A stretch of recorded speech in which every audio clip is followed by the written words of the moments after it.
Bonjour à tous et bienvenue sur cette nouvelle vidéo. Je suis très heureuse de vous accueillir aujourd'hui. Bien sûr, on va faire l'analyse de la carte de la pleine lune, une pleine lune qui sera très riche au niveau aspect, notamment aspect dissonance, c'est ce qu'on va voir. On aura 2 T carrés sur cette pleine lune et encore d'autres oppositions. Bref, ce week-end là, des 14 et 15 décembre, risque d'être assez mouvementé, peut-être même encore plus mouvementé que le week-end dernier. Vous êtes pas mal à m'avoir fait des retours par rapport à l'ambiance un petit peu stressante, électrique, des ambiances un petit peu d'incompréhension, des situations peut-être un petit peu ubuesques qu'on aura pu vivre. Donc avec cette conjonction Mercure-Soleil face à Jupiter. Donc si c'était le cas pour vous, eh bien n'hésitez pas à m'en faire part en commentaire. Ce sera toujours sympa d'échanger un petit peu nos points de vue sur nos ressentis du week-end dernier. Donc ça, c'était ce week-end, mais la semaine avant était tendue aussi. D'ailleurs, on a pu le remarquer à l'Assemblée nationale, ça ne nous a pas échappé. La motion de censure a été votée, donc le gouvernement a été obligé de démissionner.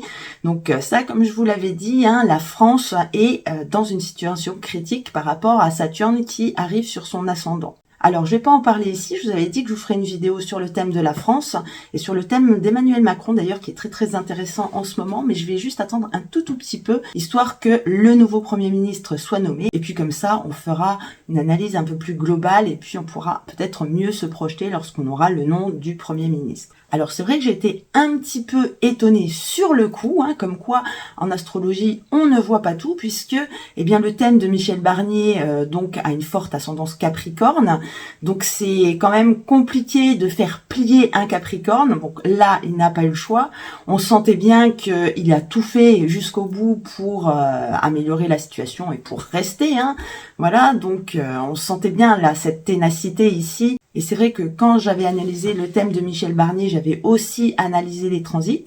Je pensais qu'il allait rester beaucoup plus longtemps puisque il n'avait rien de spécial qui transitait son thème en fait à ce moment-là. Donc voilà, on a l'exemple typique du dommage collatéral. En fait, la personne a tout fait pour y arriver, mais l'environnement, parce qu'il faut toujours prendre aussi en compte l'environnement, était difficile par rapport donc à la France, à la situation du pays, avec nos institutions bien entendu, vu que Saturne est impacté sur le thème de la France. Et c'est un peu comme si, par exemple, lorsqu'une société ferme et que tous les employés sont licenciés, dans ce cas-là, tous les salariés n'ont pas un impact sur leur thème, bien entendu. Tous les événements là qui peuvent nous arriver n'auront un impact que si ça peut faire évoluer notre vie. Et dans ce sens, je ne pense pas que ça va vraiment changer la vie de l'ancien Premier ministre. Alors bien sûr, ça va affecter peut-être sa fierté personnelle, mais voilà, en fait, ça n'aura pas forcément plus de conséquences que ça.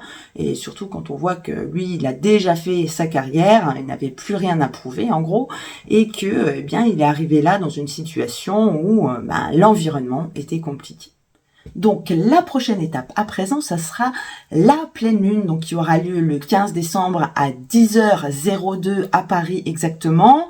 Donc ça sera un point d'étape dans le grand processus de cette opposition entre Mercure et Jupiter. Vous savez que Mercure est déjà passé 2 fois en face de Jupiter. Une première fois c'était début novembre, ensuite c'était la semaine dernière justement avec la conjonction au Soleil. Là pour le coup Mercure est assez loin de Jupiter, elle est toujours en rétrogradation lorsque la pleine lune aura lieu, mais elle va dans la journée reprendre son mouvement direct et puis elle va revenir et faire une nouvelle belle opposition à Jupiter, et cette opposition ça sera le 26, mais ça je vous en ai déjà parlé dans ma précédente vidéo sur Mercure en Sagittaire, donc je ne reviens pas dessus. Si vous ne l'avez pas vu, je vous mets le lien juste là. Voilà. Donc cette pleine lune, je ne vous le cache pas, elle nous promet encore un week-end mouvementé. Alors je suis désolée, je vais quand même vous rappeler pour le coup que les situations justement de blocage, les situations de tension, sont faites pour nous faire avancer. tous les aspects positifs, hein, les trigones, les sextiles, eh bien, ce sont des moments de calme où on se repose, où on a des facilités. Il faut les utiliser justement pour engranger des choses, mais les moments où il y a des situations très très difficiles comme celle-là, puisqu'on a 2 T carrés ici, eh bien, ce sont des moments où il va falloir apprendre des leçons. Le but étant de ne pas répéter les mêmes erreurs à chaque fois qu'une situation se représente. Voilà. Donc, acquérir une certaine forme de sagesse, et on va en parler beaucoup, puisque le thème de la sagesse est vraiment omniprésent sur ce thème. Alors, quand on a une carte comme ça, eh bien, en général, on a toujours du mal à savoir par où commencer. Eh bien, on va simplement s'intéresser à ce qui nous préoccupe ici. Pourquoi on est venu voir cette carte?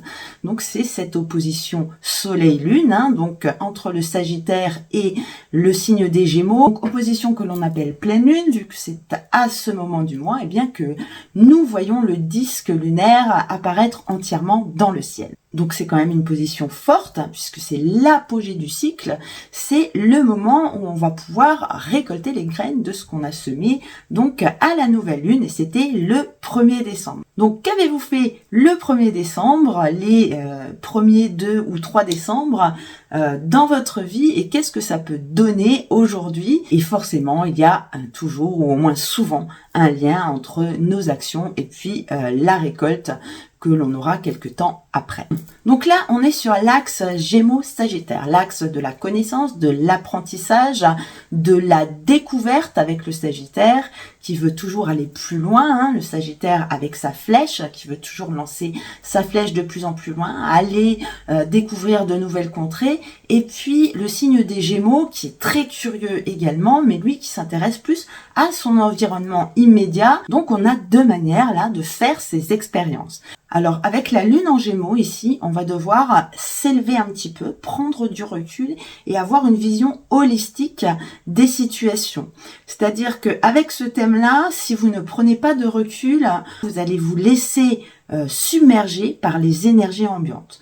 Là, la lune en Gémeaux, qui a son côté analytique ici, nous demande de nous élever, de regarder tout ce qui nous arrive dans l'observation, de ne pas prendre les choses pour nous, parce que justement la lune ce sont les émotions, et quand l'émotivité est exacerbée, eh bien on a facilement l'impression d'être touché personnellement par quelque chose, alors que eh bien ce n'est des fois pas vrai. Il y a une technique en hypnose qui est comme ça, justement pour nous dissocier de nos émotions, c'est-à-dire que on imagine vraiment voir la scène de haut, on imagine être au plafond. Par exemple, si vous êtes au travail et qu'il y a quelque chose qui se passe mal, vous imaginez simplement vous mettre au plafond et vous regardez d'en bas, regardez les gens, et vous allez voir que la situation à ce moment-là est peut-être plus comique que effrayante. Eh bien, le but là, du coup, ça va vraiment être de prendre de la hauteur et de ne pas se laisser justement submerger par ces énergies ambiantes. Au contraire, observer ce qui se passe et en apprendre beaucoup, parce que là, il y aura énormément de choses à apprendre sur les comportements des uns et des autres. Et là, à ce moment-là, vous allez pouvoir voir la vraie nature des gens qui vous entourent. Qu'est-ce qu'il y a derrière le masque, hein, parce que là, les masques vont tomber, parce que c'est une situation un petit peu de cacophonie, de fouillis ici, avec justement ce signe du poisson qui arrive ici en carré, donc avec Saturne, et qui va mettre un petit peu le bazar, eh bien, pour détruire un petit peu, pour reconstruire, mettre les choses à plat, mettre les choses au clair. Eh bien, des fois, une bonne dispute, eh bien, ça permet de discuter ensuite et de recadrer un petit peu les choses, de dire un petit peu ce qui ne va pas, et puis justement de faire le nécessaire pour que on puisse vivre en harmonie ensemble. Bien sûr, c'est une fois que l'aspect est passé. Sur le moment, évidemment, ce ne sont pas des choses très très agréables à vivre. Et donc là, ce week-end, peut-être un petit peu avant, à partir du moment où la lune va rentrer dans le signe des Gémeaux, eh bien, ça risque d'être compliqué. On a 2 T carrés ici, en fait, hein. D'une part, avec lune, soleil et Neptune, ici, dans son signe, en domicile, chez les poissons, donc, qui sera très très actif, Neptune, à ce moment-là, qui risque de nous brouiller un petit peu la vue, et du coup, qui va créer une sorte de confusion. Et le deuxième T carré qui va rester beaucoup plus longtemps, au moins sur toute la deuxième partie de ce cycle lunaire, donc toute la quinzaine. Donc puisque Mercure va avancer et les aspects vont se resserrer, donc c'est ici entre Mercure, Jupiter et bien sûr Saturne, avec un carré Saturne-Jupiter qui n'est déjà pas facile à gérer. Et si on arrive là avec Mercure par-dessus qui vient perturber Jupiter qui est dans le signe des Gémeaux, il y a l'échange de domicile là avec ces planètes, Jupiter qui regarde Mercure chez elle. Donc vraiment c'est très très conflictuel entre les deux planètes, alors que Jupiter est déjà en conflit, en carré avec Saturne, et ce carré va aussi s'accentuer étant donné que Jupiter est rétrograde. Alors autant dire que Jupiter là n'aura plus de force. Et d'ailleurs c'est marrant parce que je vous montrerai sur le thème d'Emmanuel Macron qu'on verra d'ici quelques jours.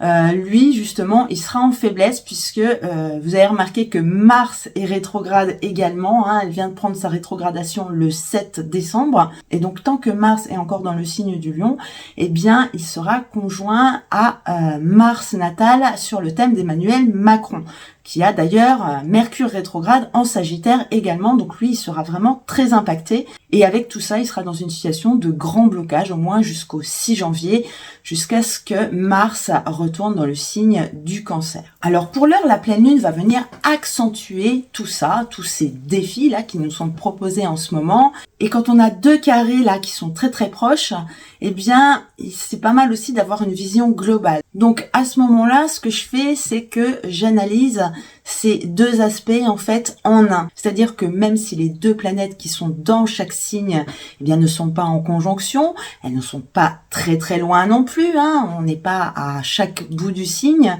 eh bien je pense qu'il faut analyser ça dans sa globalité. Donc bien sûr, là, ce qui nous est demandé, c'est de résoudre ce conflit principal de l'opposition entre Gémeaux et Sagittaire. Mais vous savez qu'une opposition, ça nous demande toujours à trouver un équilibre. Donc bien sûr, en fonction de vos dominances sur le thème, eh bien, ça va vous demander d'aller à l'énergie inverse. Si vous êtes plutôt mercurien, si vous avez des choses en Gémeaux ou dans des signes d'air, eh bien, ça va vous demander justement d'arrêter de vous disperser un petit peu partout et de vous concentrer sur une tâche bien précise. Là, il va falloir apprendre à vous concentrer. C'est à ça qu'elle va servir cette période. Si vous êtes plus jupitérien, si vous avez plus d'influence du Sagittaire, eh bien, au contraire, ça va vous demander de vous ouvrir à d'autres possibilités, d'arrêter d'avoir une vision très étroite sur vos objectifs. Alors, ce qui est peut-être louable, bien sûr, c'est toujours bien, justement, d'aller jusqu'au bout des choses.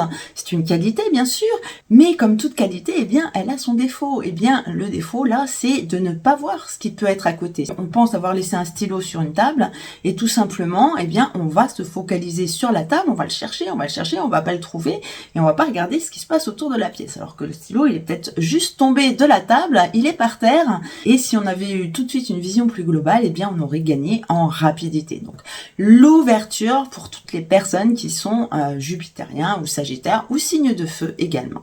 Alors, quand on a une telle opposition, une telle force dans ces oppositions, on cherche toujours la planète qui va nous permettre justement de résoudre ce conflit, d'arriver à un compromis. Alors moi, quand j'analyse un thème, quand il y a des blocages comme ça, eh bien, j'essaye de trouver une planète qui est en trigone ou en sextile à cette opposition.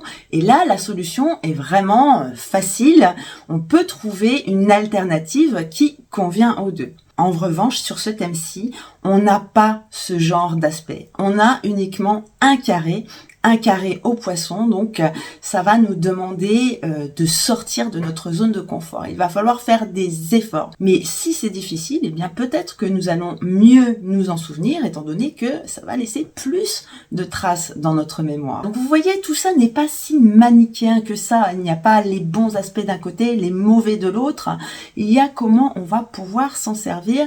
Et comme je le répète toujours, rien n'est mauvais sur un thème. C'est juste des pistes d'exploration qui nous sont offertes. Et là, comme on a deux carrés avec le signe des poissons, eh bien, on arrive sur les énergies de lâcher prise. Alors, d'une part, avec Neptune, qui forcément est dominante en Poisson, qui a la même énergie que le signe des Poissons, donc de prendre du recul, de prendre les choses comme elles sont. Là, ça va nous demander d'accepter que certaines choses ne peuvent pas être changées. Bien sûr, si on a une possibilité d'action, eh bien, on va tout mettre en place pour faire des changements. Maintenant, il y a des situations, et vous le savez très bien, qu'on ne peut pas changer. Eh bien, Neptune, ici, va nous demander d'accepter ce qui est, tout simplement. Quand un couple bat de l'aile, par exemple, on peut essayer de trouver des compromis, rabibocher. C'est un peu difficile dans ces conditions, mais c'est possible. Mais bien sûr, il y a des situations qui sont définitives. Je pense au deuil, par exemple. Eh bien, on n'a pas le choix que de continuer à avancer, même sans la personne qui nous est chère. Alors, on est dans la douleur à ce moment-là. Je sais que c'est quelque chose de terrible à vivre sur le plan humain. Même si ça fait mal, et bien forcément, on ne comprend pas pourquoi on est dans cette situation, pourquoi on nous fait vivre des choses qu'on a du mal à supporter. Eh bien, j'ai tendance à penser que il y a une raison à tout et que si ça ne nous profite pas ici, eh bien, c'est certainement que dans d'autres dimensions, eh bien, on avait cela à vivre. Alors bien sûr, ici, c'est toujours une question de croyance. Je vous propose ma vision des choses, bien entendu. Vous êtes libre de penser ce que vous voulez. Je ne vous force pas du tout à adhérer à ma vision des choses. En tout cas, moi, c'est vraiment comme ça que je le ressens. Ça n'a pas toujours été comme ça, mais au fur et à mesure de mon évolution, et l'astrologie m'a énormément fait évoluer justement par rapport à tout ça. Donc c'est simplement mon intime conviction que je vous partage ici. Et puis on a Saturne qui est également dans le signe des Poissons. Alors je vous le dis souvent, Saturne n'est pas très bien dans le signe des Poissons. C'est un signe qui dissout, et Saturne, c'est quelque chose quand même de très dur. Donc ça met du temps, mais ça fait un petit moment qu'elle est dans ce signe. Et Saturne là, du coup, son caractère rigide, eh bien c'est déjà pas mal assoupli.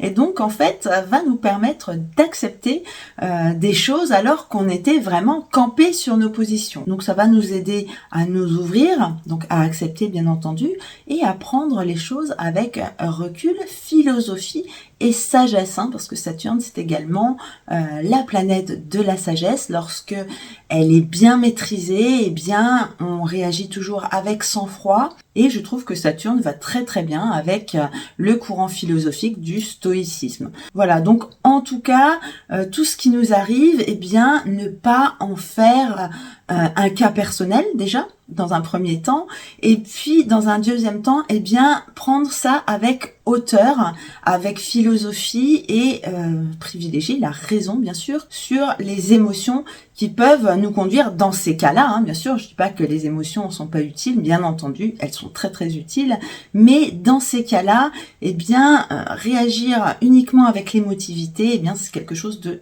très très compliqué. Donc ce carré-là, tous ces aspects autour de la pleine lune, eh bien, vont être encore amplifiés par la présence de Jupiter, là, conjointe à la Lune. Et vous le savez certainement, Jupiter augmente toujours l'influence de tout ce qu'elle touche. C'est-à-dire que la Lune près de Jupiter va être hyper sensible, et du coup dans le signe des Gémeaux, il faut bien le dire, qui est un peu versatile, eh bien les émotions risquent d'être en dents de scie. En fait, ça va durer tout le week-end puisque la Lune sera déjà samedi dans l'après-midi en conjonction à Jupiter pour venir faire l'opposition au Soleil le lendemain, c'est-à-dire que la Lune va être très très stimulée à ce moment-là. Elle sera passée également en carré à Saturne, donc un effet de blocage, de frustration.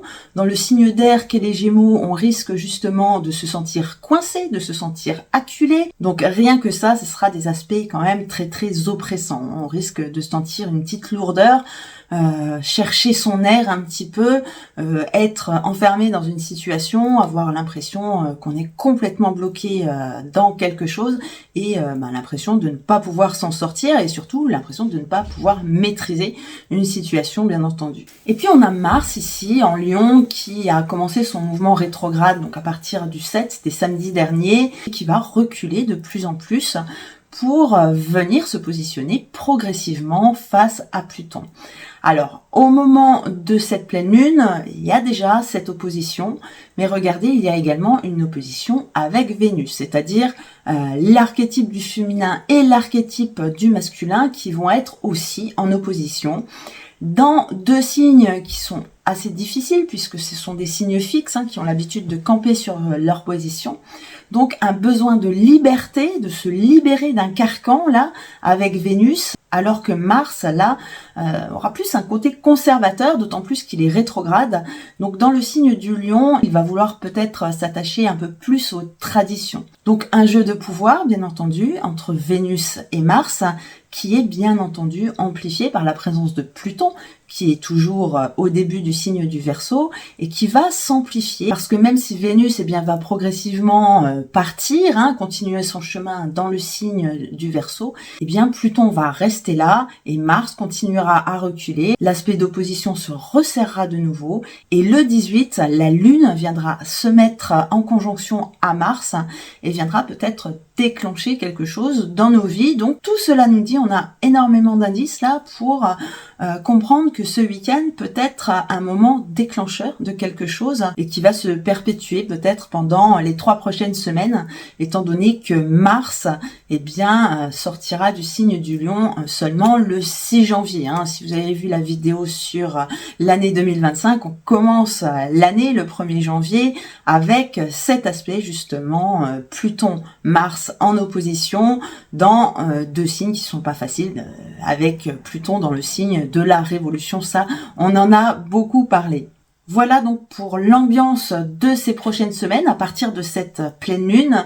Donc un orage qui arrive, même si ce ne sera pas vraiment très très franc, ce ne sera pas un vrai orage avec des vrais éclairs qui vont taper à un endroit, ce sera beaucoup plus diffus. Ça s'étale vraiment sur beaucoup de signes, avec la rétro de Mars, c'est pas un tir précis qu'on va pouvoir faire, voilà, donc il y a quelque chose vraiment d'un petit peu angoissant.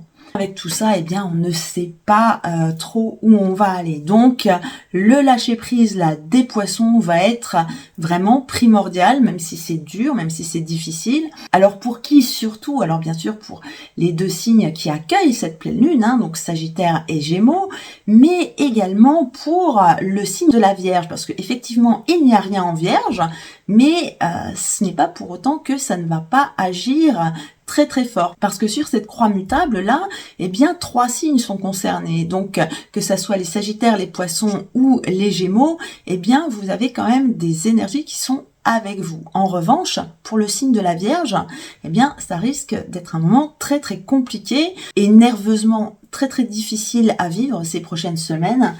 Donc si vous avez une dominance vierge, faites bien attention à vous, protégez-vous là de tout ce qui peut être une ambiance stressante. Essayez justement de vous couper un petit peu du monde dès que vous le pouvez, parce que là vous aurez non seulement les deux oppositions, donc Saturne, Neptune, ça fait longtemps que vous les avez et qui vient vous embêter un petit peu, Saturne ayant un effet un peu bloquant lorsqu'elle est en opposition, mais là des deux côtés en carré, vous avez, et surtout ce week-end là, les deux luminaires, donc Jupiter et Mercure, qui vont venir aussi vous embêter.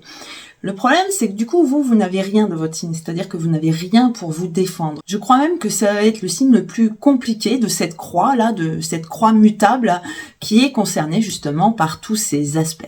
Alors pour le signe du Poisson, effectivement, ce sera aussi un petit peu délicat, avec besoin de faire un choix entre ces deux archétypes, Lune, Soleil. Voilà, donc pour vous décider, ce n'est pas évident. Vous aurez peut-être justement à ce moment-là le besoin de faire un choix, avec un côté vraiment très entreprenant en Sagittaire, et puis avec un côté vraiment dans une sphère plus petite, beaucoup plus simple, avec avec le signe des Gémeaux. Et puis bien sûr, l'axe Verseau-Lion va être également impacté. Si vous avez quelque chose dans ce signe, eh bien vous, ça sera plutôt une occasion de bouger à ce moment-là. Mais bouger dans ces conditions, eh bien c'est difficile. Voilà, donc ça sera peut-être votre environnement, là, l'environnement avec toutes ces planètes qui sont en tension, qui justement vous forceront à bouger. Si vous avez besoin de changer des choses dans votre vie et que, eh bien, vous n'êtes pas prêt à franchir le pas, eh bien, peut-être que certaines choses vont venir, des événements extérieurs vont venir, eh bien, vous pousser dans une direction ou une autre. Pour les autres signes qui seront relativement épargnés par rapport à tout ça, eh bien, ça va quand même être impactant. Alors pourquoi? Parce que déjà, ce sont les ambiances générales et on a tous quelque chose dans un de ces 6 signes. En tout cas, même si certains signes seront plus exposés, il ne faudra pas croire que il y a certaines personnes qui soient totalement épargnées. Ça, c'est un petit peu utopique, en fait, de croire ça parce que, eh bien, vraiment, ces énergies agissent sur tout notre thème et bien au-delà, bien sûr, de nos énergies solaires, lunaires ou ascendants. Donc voilà, période de crise. Période de crise oblige, pourquoi? Eh bien pour nous faire avancer, pour nous obliger à nous bouger. C'est ça un T carré justement qui vient nous montrer qu'il y a quelque chose qui ne va pas au sens général, eh bien qu'il y a quelque chose qui ne va pas dans le monde, dans notre société et qui nous demande en fait de mettre des mesures en place pour justement changer tout ça. Alors mettre des mesures en place quand Mars est rétrograde, alors là je pense qu'on nous en demande beaucoup. Donc période vraiment particulièrement troublée. Alors voilà, je vous l'avais déjà dit sur la vidéo de Mercure rétrograde. Donc ce Noël va être particulièrement tendu dans les repas de famille. Et si vous avez des personnes que vous êtes obligés de côtoyer pendant ces périodes, eh bien, il y a 2 solutions. Soit on va vers la voie des poissons, c'est-à-dire le lâcher prise, la prise de recul, voilà, le discernement, prendre de la hauteur. Et puis la deuxième solution, eh bien, c'est d'aller au clash. Maintenant qu'on sait ça, on va pouvoir agir un petit peu en conséquence. D'ailleurs, c'est un peu pour ça que je fais ces vidéos, justement, pour vous donner un petit peu la température. Comme une météo du ciel, en fait. On sort son parapluie lorsque on annonce de la pluie à la météo. Et bien là, c'est pareil. Donc, préparez-vous et mettez peut-être des stratégies en place. Donc, en fonction de vos affinités, voilà, essayez de trouver un petit peu le moyen de naviguer, en fait, dans ces courants de manière le plus harmonieux possible. Ou en tout cas, au moins que ça crée le moins de grabuge possible. Et voilà, donc on arrive déjà à la fin de cette vidéo. J'espère que toutes ces informations vous seront utiles, donc non seulement pour cette pleine lune, mais également pour les jours qui suivront, les semaines qui suivront d'ailleurs. Alors moi, je vous retrouve très très bientôt justement pour faire l'analyse du thème du Premier ministre. Voilà, donc la première fois, j'avais un petit peu misé sur François Hollande, je m'étais trompée, qui sait? Non, je plaisante, mais rigolez pas, il a un bon thème en ce moment, parce que justement, Jupiter est en train de passer sur son ascendant. Bon, ma foi, Jupiter est quand même en faiblesse, en rétrogradation, en carré à Saturne. Voilà, donc c'est pas mal d'avoir Jupiter sur son ascendant, mais bon, après, il faut quand même regarder les aspects qu'il y a autour. Et là, voilà, c'est pas des super aspects. En tout cas, les aspects seront les mêmes pour tous, et qui que ce soit, ce sera une nomination, bien sûr, sur un ciel vraiment très très complexe et incertain. Voilà, juste avant de vous quitter, un petit mot par rapport aux commandes que j'ai réouvert avant-hier. Alors, certains d'entre vous étaient venus sur le site et ont trouvé en fait les commandes fermées puisque on avait trop de délais par rapport aux commandes. Du coup, là, j'avais arrêté complètement de prendre des analyses pour le coup et du coup, j'ai réouvert. On a à peu près 1 mois de délai. Donc, si vous voulez commander, eh bien, ne tardez pas parce que je risque fort de refermer ces commandes aux analyses. Et par contre, si vous souhaitez prendre un rendez-vous, eh bien, du coup, ça sera à partir du mois de janvier. Donc, comme d'habitude, les mardis et mercredis. Voilà, eh bien écoutez, sur ce, je vous souhaite une très très bonne pleine lune à tous, malgré tous ces carrés, tous ces T carrés, ces oppositions. Sachez bien surfer sur toutes ces énergies. Surtout, ne vous laissez pas envahir justement par ces énergies. Gardez bien du recul et tout se passera bien. Et moi, je vous retrouve très très vite, ce week-end peut-être, ou en début de semaine prochaine, pour faire justement l'analyse de la carte de la France, de Macron et du Premier ministre, si on en a un d'ici là, bien sûr. Voilà, mais écoutez, je vous souhaite une très très bonne journée à tous. À bientôt.